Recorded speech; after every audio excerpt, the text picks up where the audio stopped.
This is the saddest shit I've ever been through in my life. It's the continuance of somebody cheating on me, burning me, giving me a disease, asking me about $50,000 I don't know nothing about, a life insurance policy I don't know nothing about, and what would who do I want the money to go to if I die? Been with this woman 15 years, to finding out that the 50K, this $50,000 that was supposedly offered, right?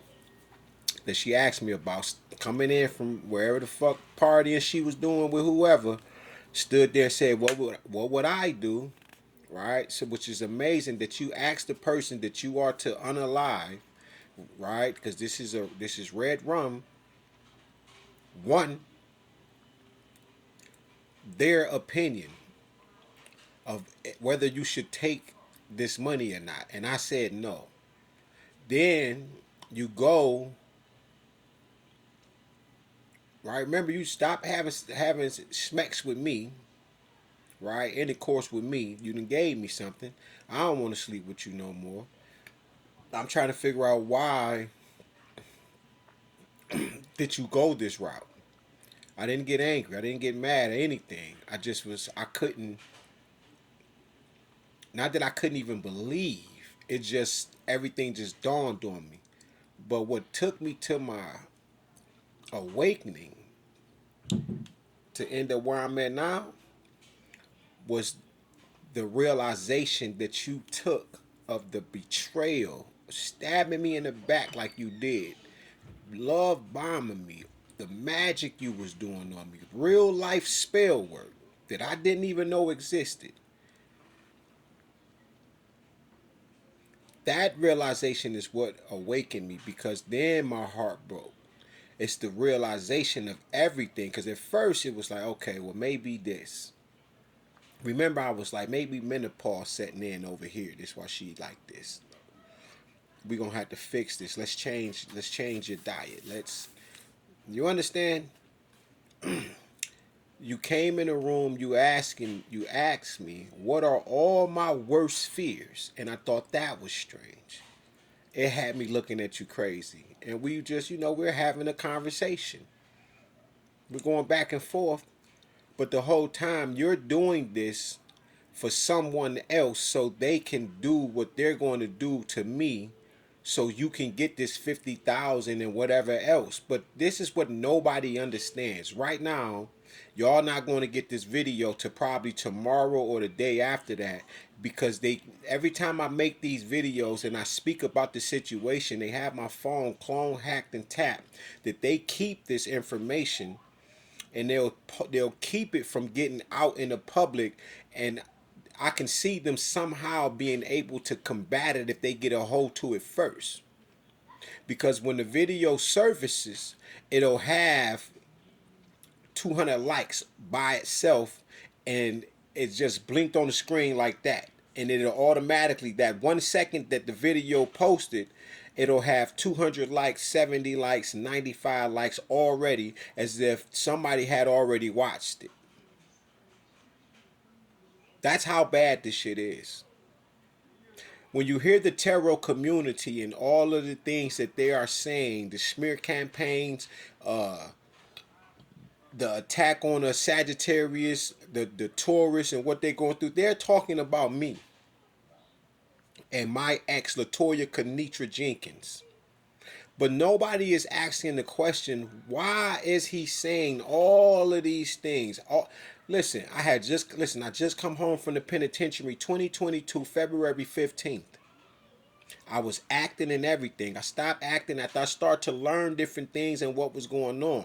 Right? Like I said, I was able to see certain things. I would fall into a trance, a dream. I'm not even gonna put too much spirituality on it for the people who are scared of what they will call spookism.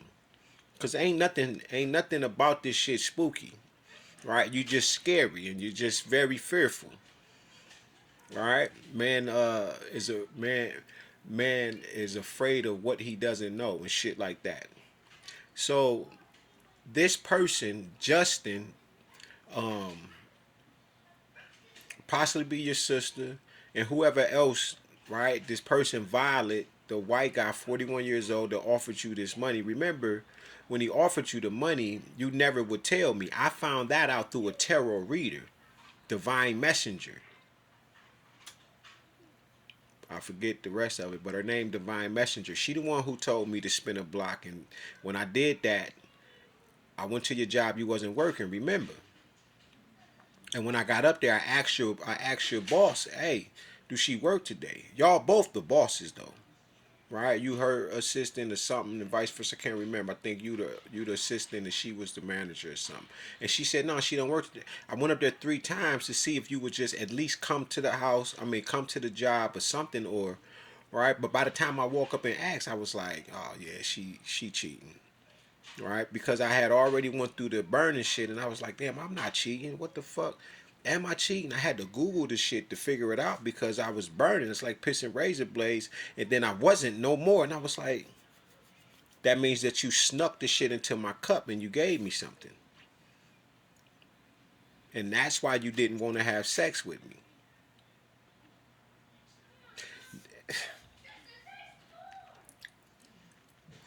You know, and it's just amazing. You know, like I said, you broke up with me. You threw me under the bus. You just got rid of me because, you, like you were saying, I have to do this, and I was like, you don't.